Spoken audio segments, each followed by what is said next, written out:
For a number of different things, you may need to give someone feedback.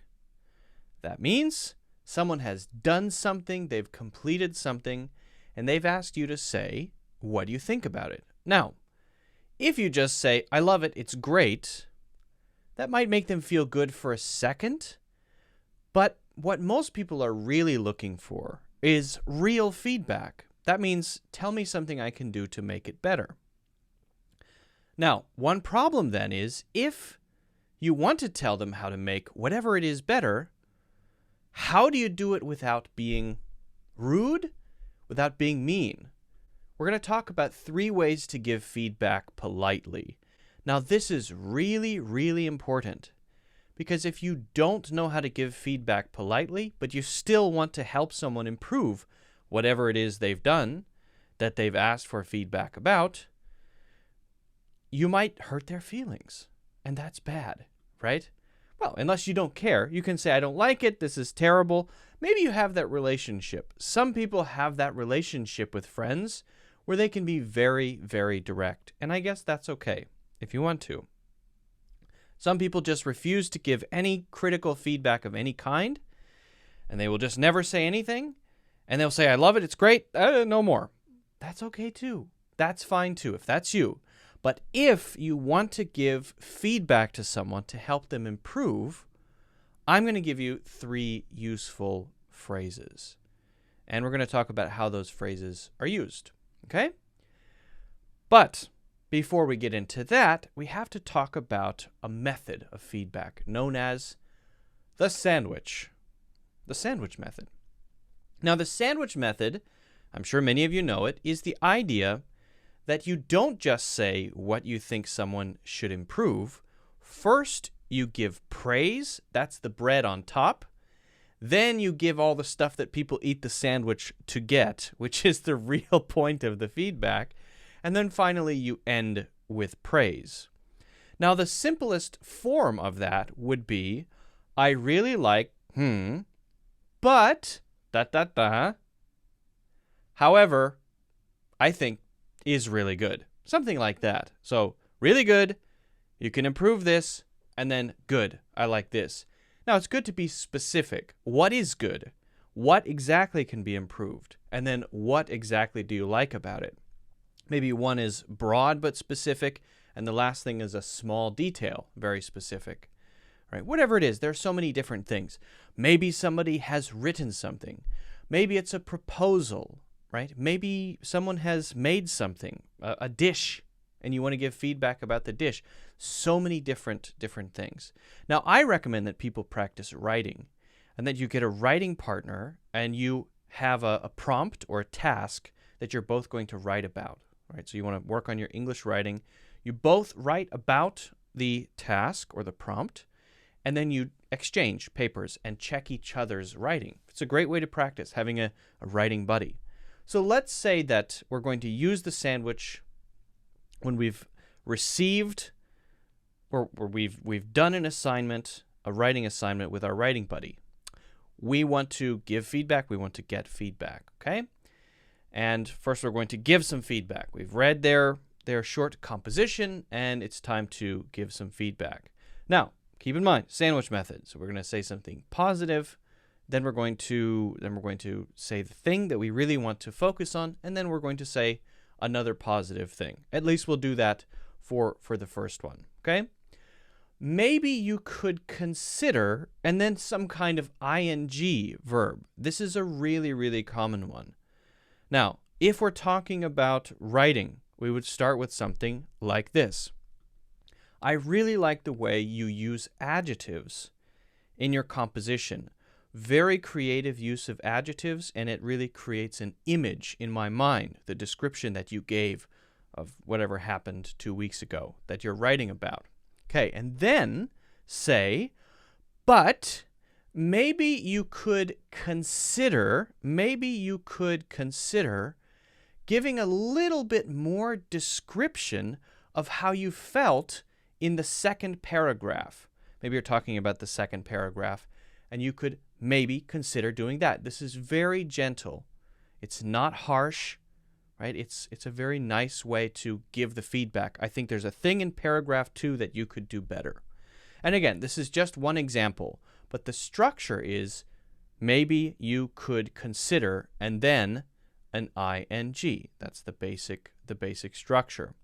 Then if you wanted to, if we were making the sandwich here, you could say, but overall, it's really good. I think that if you do another version, you could make it even more interesting. That's a pretty broad comment, but it's positive, and it's the other half.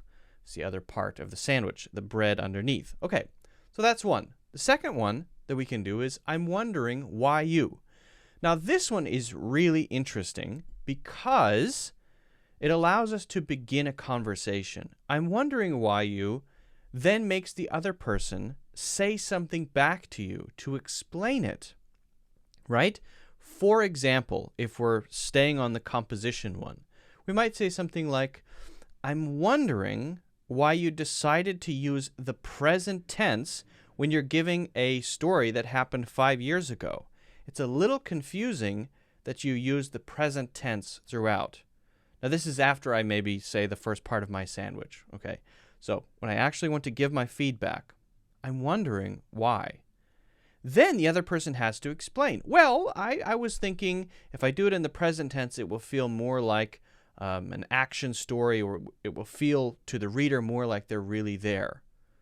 Okay, and then maybe I say, okay, yes, but there are a couple places where you slipped and used the past tense. So that's a little confusing. Now we can actually talk about the feedback. So this is a way to not focus on, you idiot who did this thing that's weird that I don't like. It's more like, let's begin a conversation. Here's a thing that I noticed. Explain this point.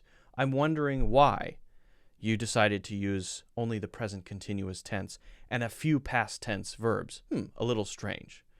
Okay, and then maybe you can say your praise comment. If you're using the sandwich method, I'm not saying you have to use the sandwich method. It is one very common way to give feedback. But if you have a good relationship with someone, you don't need to do it. Sometimes you can just say the feedback that you want to say, the constructive feedback directly, like these first two expressions. So the first one is a way to mention something. The second one is a way to begin a conversation. And this third one is an interesting way to be a little more critical and explain yourself more. I'm not crazy about whatever it is because. Now, if you explain feedback, then people feel that you've carefully considered what you want to say, right? You're very careful and you've really thought about it. Even if you have critical feedback that is negative, people often feel good because they feel that you've really taken the time on it, that you've really worked on making sure that this feedback is actually useful rather than just making some random comment. So it could sound like this is a little too direct and it could sound rude, but I think if you really explain yourself, it's okay to use this one. So, for example, maybe it's a higher level point. I'm not crazy about the way that you've described the main character at the beginning of the story, because I feel that there are no motivations there for me to grab onto, right? Usually when you get to know a main character of a story that you're reading, you want to know something about your motivations. What are they doing and why are they doing it? A little bit. Maybe you've just described their appearance and I want to know why. Maybe you didn't tell me more about how they think and why they do what they do, right? So I'm not crazy about the way you did it. But if I just say I'm not crazy about the way that you describe the character, you can't really improve. So then I say because, and then I explain what that means exactly. And that could then begin a new conversation. Now, some would say that's a little bit rude, but I don't really think so. I think if you do it correctly and it's thoughtful feedback, people will appreciate you giving this feedback to them. Because again, you've explained it clearly. So maybe we can just review these three. Maybe you could consider, and then an ing. maybe you could consider adding, maybe you could consider changing, maybe you could consider adjusting some ing verb to suggest an action. And you can change could with can. That is totally okay. I'm wondering why you did this, or I'm wondering why you didn't do this, why you did it, or why you didn't do it. And that is also a really useful way to give feedback, to give someone something that can begin a conversation.